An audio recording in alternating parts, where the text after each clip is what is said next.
Assalamu alaikum wa rahmatullahi ta'ala wa barakatuh. Nous allons essayer aujourd'hui de vous expliquer plus simplement le texte historique. Donc, avant tout, on va essayer de vous simplifier l'histoire. L'histoire s'intéresse aux événements marquants. التاريخ كما تعرفون يهتم بالأحداث المهمة et s'intéresse à tous les domaines. L'histoire ne s'intéresse pas seulement à un seul domaine précis, mais aux différents domaines comme le sport, la culture, la science, etc. إذن فالتاريخ يهتم بميادين مختلفة كالرياضة والثقافة والسياسة وما إلى ذلك. L'histoire relate, raconte, récite des faits réels et des événements vrais dans un ordre chronologique. التاريخ يروي لنا ويسرد لنا أحداث ووقائع حقيقية في تسلسل زمني.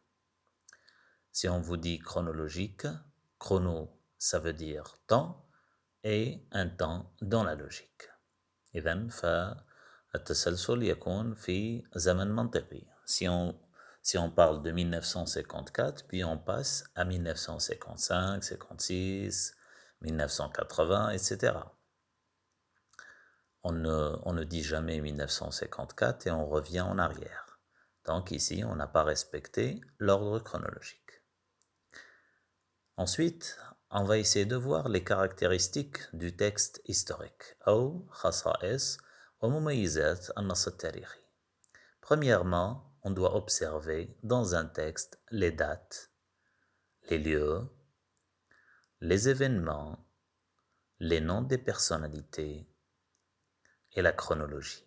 علينا أن نلاحظ قبل قراءة أي نص تاريخي أنه يوجد تواريخ وأسماء أماكن وأحداث معينة وأسماء شخصيات مهمة وزمن, une chronologie.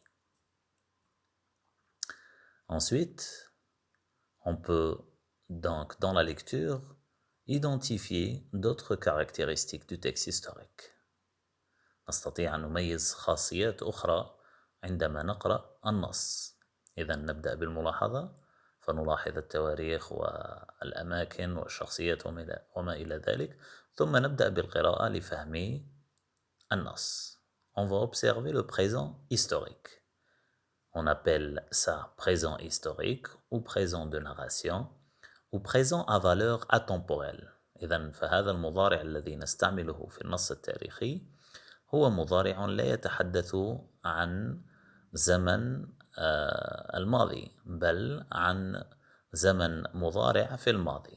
Exemple, on vous dit en 1954, les Algériens déclenchent la révolution. On n'a pas dit les Algériens ont déclenché la révolution ou les Algériens déclenchaient ou déclenchèrent la révolution. On a utilisé le présent de narration ou historique pour actualiser les événements. C'est un présent qui n'est pas dans sa valeur réelle. Il est dans une valeur atemporelle. إذن هذا المضارع ليس في قيمته التاريخية أو عفوا قيمته الزمنية الحقيقية.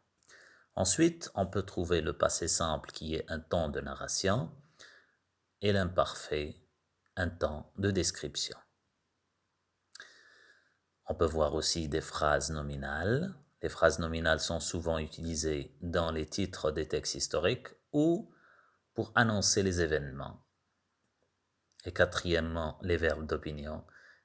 Et ce n'est pas dans tous les textes historiques qu'on peut les trouver, c'est seulement lorsque l'auteur manifeste son point de vue. Et cinquièmement, le vocabulaire mélioratif ou péjoratif. Ce vocabulaire est utilisé pour exprimer un sens négatif mélioratif ou le contraire péjoratif. Le vocabulaire exprime un sens mélioratif ou péjoratif dans un sens positif ou négatif.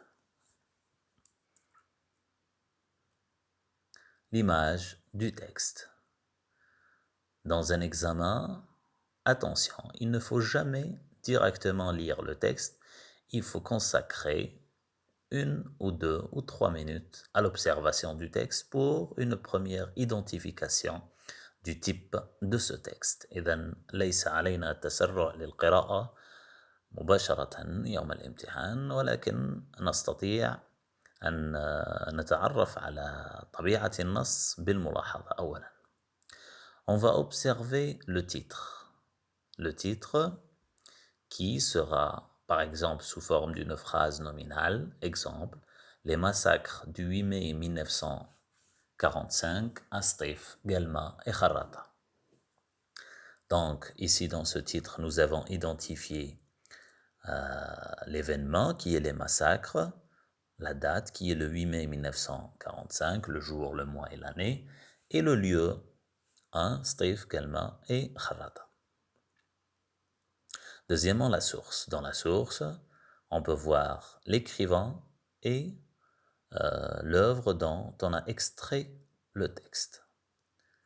Troisièmement, le document d'accompagnement. On peut trouver un tableau, une image, et on peut trouver aussi une carte géographique. إذن سنلاحظ العنوان والذي قد يعطي لنا إشارات عن الحدث وعن مكان الحدث وعن زمنه. ثم نلاحظ مصدر النص وكاتبه ثم الوثيقة المرافقة إن وجدت. Quatrièmement, les indications chiffrées, les noms de lieux ou de personnalités. Donc les indications chiffrées qui seront des dates, des chiffres ou des statistiques et les noms de lieux ou de personnalités. Donc dans notre lecture suivante, après l'observation, on va essayer d'identifier au fur et à mesure de la lecture d'autres indices et d'autres moyens linguistiques qui vont nous permettre de comprendre le texte historique. Donc la compréhension est une partie très importante pour répondre aux questions, dont la majorité sont des questions de compréhension le jour de l'examen. Premièrement, lire attentivement chaque paragraphe. Quand on vous dit lire attentivement chaque paragraphe, il faut essayer de comprendre chaque phrase ou chaque unité de sens, car un paragraphe est une unité significative. Donc, un paragraphe est un ensemble de mots, de phrases qui forment un sens. Et nous sommes obligés de comprendre les sens des paragraphes pour enfin comprendre tout le texte. Troisièmement, comprendre la cohérence entre les unités de sens. يجب علينا أن نفهم التناسق بين الوحدات المعنوية الموجودة في فقرات النص. Et quatrièmement, saisir l'enchaînement des idées. Et ici, il s'agit d'événements. Donc, les idées sont enchaînées l'une après l'autre. C'est pour cela qu'on vous pose des questions qui sont enchaînées aussi. La première et la deuxième et la troisième, par exemple, et la quatrième question sont enchaînées l'une à l'autre. Et cinquièmement, savoir dégager la visée communicative. خامساً علينا أن نعرف هدف كتابة هذا النص. لماذا كتب هذا النص؟ لأي غرض كتب هذا النص؟ إذا فهمنا الوحدات المعنوية وفهمنا تناسق الأفكار وتسلسلها فسنفهم لماذا كتب الكاتب هذا النص.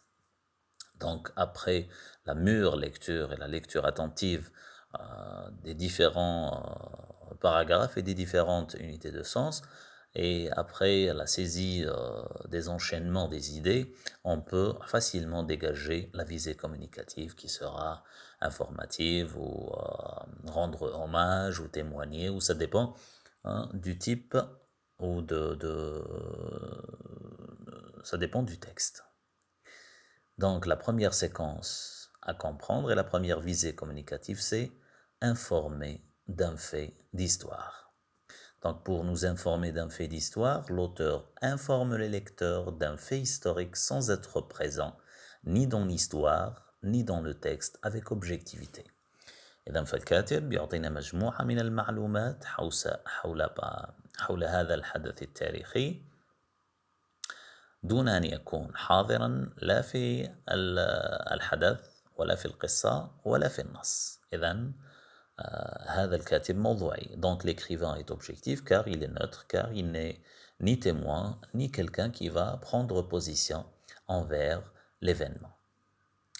On peut voir dans les textes historiques à visée communicative, informative des statistiques, إحصائيات, des documents وثائق, des rapports, تقارير, des recherches, بحوث, des synthèses de documents, et nous allons vous expliquer prochainement dans une autre vidéo que veut dire cette technique de la synthèse des documents ou des exposés. Donc, lorsque vous trouvez que l'auteur n'est pas présent dans le texte et qu'il nous donne seulement des informations courtes ou bien expliquées ou bien détaillées sur un événement historique en vous donnant des statistiques ou en vous rapportant des documents ou des rapports ou en faisant des recherches ou une synthèse des documents ou en exposant l'événement, ici il s'agit d'une visée communicative informative. Et il est très important de comprendre la visée communicative de l'auteur. Merci pour votre attention.